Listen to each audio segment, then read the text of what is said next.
Dear brothers, today we listen to the parable of the 10 virgins. Of course, this parable is based on a fact, a situation of ordinary life. It tells of a custom connected with the wedding celebration.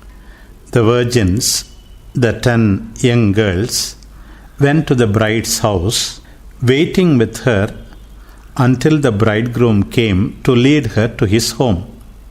Then people went in a procession to the wedding hall. But it happens that unusual, even unlikely traits are introduced into a narrative to make a point. There are several in our case. The interminable lateness of the bridegroom, who keeps people waiting until the middle of the night, and the 5 foolish virgins wanting to buy oil as if they thought it possible to find a shop open at that hour, the closing of the banquet hall door, so contrary to the customs of Oriental hospitality, and so scandalous on the part of the bridegroom, who acted so thoughtlessly. His retort to the latecomers, "I do not know you."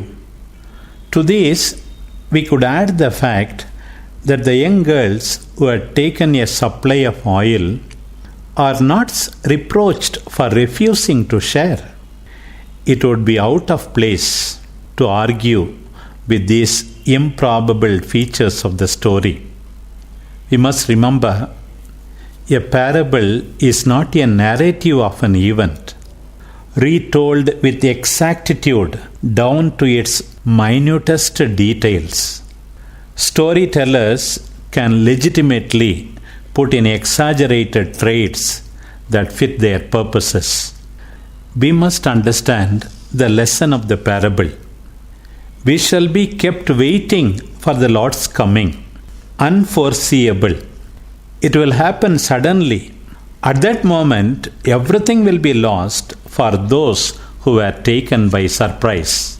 Our parents cannot help us. Friends cannot help us. Those who are not ready will find a closed door in the kingdom, where the wedding of the Son of Man is celebrated. Therefore, we must understand why and in what sense the 5 foolish virgins are foolish. They showed that folly, that lack of wisdom characterizes those who do not reckon with God. As the psalmist says, they have acted impiously. Psalm 14 verse 1 says, "The fool says in his heart, there is no God." You are invited to the wedding. Watch, for you know neither the day nor the hour of the Lord's coming.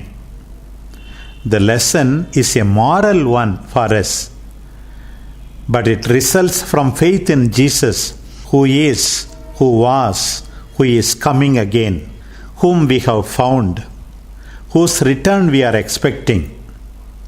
This faith is at the heart of the church's life. Instead of producing anxiety and nervousness, we should guard ourselves from discouragement, carelessness, sleepiness. Believers must have vigilant hearts. The church is the gathering of all those who are preparing to depart in a joyous procession, their lamps in their hands, to meet the bridegroom. Every liturgical celebration, including this Eucharist, is like the dress rehearsal of the great procession to the wedding hall. In any event, the Lord is already here.